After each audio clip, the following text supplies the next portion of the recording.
దీంతో సాతాను గోడలను కూల్చేయొచ్చు. ఒక్కడే దాన్ని నెట్టుతున్నాడు. పరిశుద్ధాత్మ సహాయంతో ముందుకు సాగుతున్నాడు. అటు చూడండి.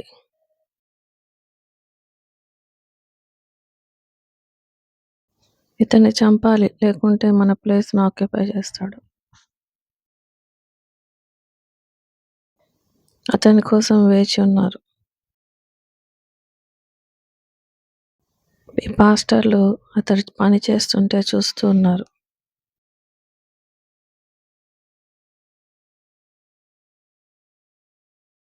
క్రిస్టియన్ లీడర్లు నోరెత్తట్లేదు. సాయికి పని చేయడానికి హెల్ప్ చేయడం లేదు. ఈ వెర్రివాడు కష్టపడి అలసిపోతాడులే.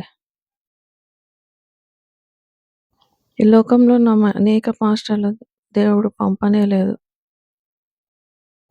దేవుడు అభిషేకం వారికి ఇవ్వనే లేదు. అందుకే వారు దేవుని చిత్తాన్ని తెలుసుకోలేకపోతున్నారు. మీలో కొంతమంది నాకు హెల్ప్ చేయండి.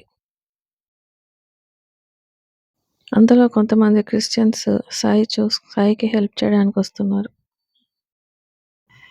దేవుడు సాయం చేయాలని సీక్రెట్‌గా ప్రార్థన చేస్తున్నారు. దేవుడు వారితో మాట్లాడుతూ సాయికి హెల్ప్ చేయండి అని నేను మీతో ఉన్నానని పంపుతున్నాడు.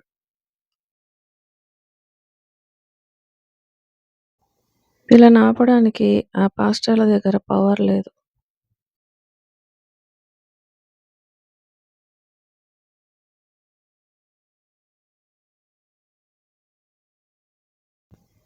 అయ్యో! ఇతనికి కొంతమంది హెల్ప్ చేయడానికి వస్తున్నారు.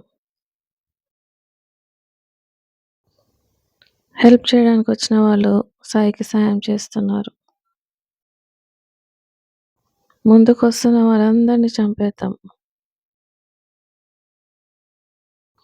కానీ ఈ ఆయుధాన్ని ఎలా ఆపగలము?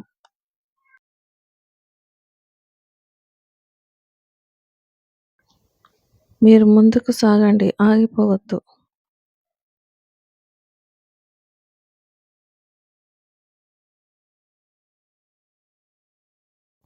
వాళ్ళ యూనిఫార్మ్స్ మారిపోయాయి. దేవుడు వాళ్ళను పరిశుద్ధాత్మతో అభిషేకించాడు.